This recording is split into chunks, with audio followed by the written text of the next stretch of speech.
요즘 은행에 가서 주택담보대출 이야기를 꺼내면 예전과 다르게 느껴지실 겁니다. 집값은 그대로인데 대출은 왜 이렇게 깐깐해졌을까 싶으실 겁니다.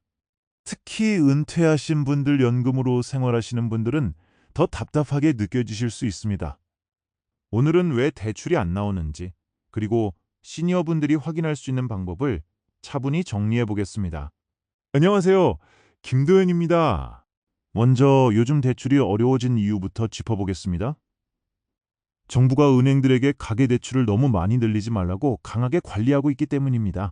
시니어분들에게 특히 부담되는 규칙이 세 가지 있습니다. 첫째, 대출 총량 규제입니다. 은행마다 1년에 늘릴 수 있는 가계대출 규모가 정해져 있습니다. 은행에 돈이 없어서가 아니라 관리 기준 때문에 빌려주기 어려운 경우가 생깁니다. 둘째, DSR입니다. DSR은 내 소득으로 매년 갚아야 할 원리금을 얼마나 감당할 수 있는지 보는 기준입니다. 예전에는 집값을 많이 봤지만 이제는 매달 버는 돈을 더 중요하게 봅니다. 연금이나 소액 수입만 있으신 분들은 집이 비싸도 대출 한도가 줄어들 수 있습니다. 셋째, 스트레스 DSR입니다. 나중에 금리가 오르면 부담이 커질 수 있다고 미리 계산해서 대출 한도를 더 보수적으로 보는 제도입니다. 이렇게 세 가지 규칙이 겹치면서 시중은행 문턱은 시니어분들께 더 높아졌습니다. 그렇다면 방법이 없을까요? 먼저 새로 집을 샀거나 전세를 구하시는 경우입니다. 국토교통부 주택도시기금의 기금 2등 등 누리집에서 정부 지원 대출을 확인해 볼 수 있습니다. 집을 사실 때는 내 집 마련 디딤돌 대출을 살펴보시면 됩니다. 부부 합산 소득과 주택 가격, 무주택 여부 같은 조건을 봅니다. 조건에 맞으면 시중은행보다 낮은 금리로 이용할 수 있습니다. 다만 최근에는 정책 대출도 한도와 조건이 조정될 수 있으니 신청 전 현재 기준을 꼭 확인하셔야 합니다. 전세를 구하실 때는 버팀목 전세자금 대출이 있습니다. 이 역시 소득과 보증금 세대 조건에 따라 가능 여부가 달라집니다. 자녀분과 함께 기금이 든든 사이트에서 먼저 조회해 보시면 좋습니다. 그런데 새로 대출을 받으려는 목적이 아닐 수도 있습니다. 지금 살고 계신 집으로 생활비나 기존 빚을 해결하고 싶은 경우도 있습니다. 이때는 주택연금을 꼭 알아보셔야 합니다. 주택연금은 내 집을 담보로 제공하고 그 집에 계속 살면서 매달 연금을 받는 제도입니다.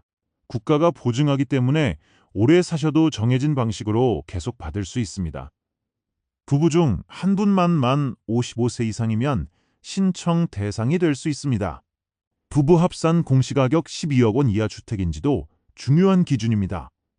다주택자라도 합산 공시가격이 기준 안에 들어오면 가능할 수 있습니다. 다만 실제 거주 요건과 주택 종류도 확인해야 합니다. 예전에 비싼 이자로 받아둔 주택담보대출 때문에 매달 이자가 버거우신 분들도 계실 겁니다. 이런 경우에는 주택담보대출 상환용 주택연금이라는 방법을 확인해 볼 수 있습니다. 연금 대출 한도의 일부를 목돈으로 먼저 받아 기존 대출을 갚고 나머지는 매달 연금처럼 받는 방식입니다. 일반 주택담보대출처럼 매달 이자를 갚기만 하는 구조에서 벗어날 수 있다는 점이 핵심입니다. 그렇다고 모든 분께 무조건 좋은 선택은 아닙니다. 집을 자녀에게 물려줄 계획, 앞으로 이사할 가능성, 배우자, 승계 문제를 함께 봐야 합니다. 그래서 은행 창구에서 바로 결정하지 마시고 한국주택금융공사나 가까운 상담 창구에서 먼저 계산을 받아보시는 것이 좋습니다. 오늘 내용을 정리해 보겠습니다. 요즘 대출이 어려운 이유는 대출 총량 규제 DSR, 스트레스 DSR 이 세 가지 때문입니다. 새로 집을 샀거나 전세를 구하신다면 기금이 든든의 디딤돌 대출과 버팀목 대출을 확인해 보세요. 이미 집이 있고 생활비나 기존 빚이 걱정이시라면 주택연금도 함께 비교해 보셔야 합니다. 핵심은 내 소득, 내 집의 공시가격, 그리고 앞으로의 생활 계획을 함께 보는 것입니다. 오늘 내용은 일반적인 제도 설명이며 실제 대출 가능 여부와 금액은 개인 상황에 따라 달라집니다. 중요한 결정 전에는 반드시 공식 기관이나 금융회사에서 상담을 받아보시기 바랍니다. 오늘 영상 도움이 되셨나요? 그러셨다면 좋아요 눌러주시면 큰 힘이 됩니다. 다음 소식도 놓치지 않으시려면 구독과 알림 설정 꼭 부탁드립니다. 궁금한 점이나 나누고 싶은 생각이 있으시면 댓글로 편하게 남겨주세요. 그럼 다음 영상에서 또 뵙겠습니다. 감사합니다.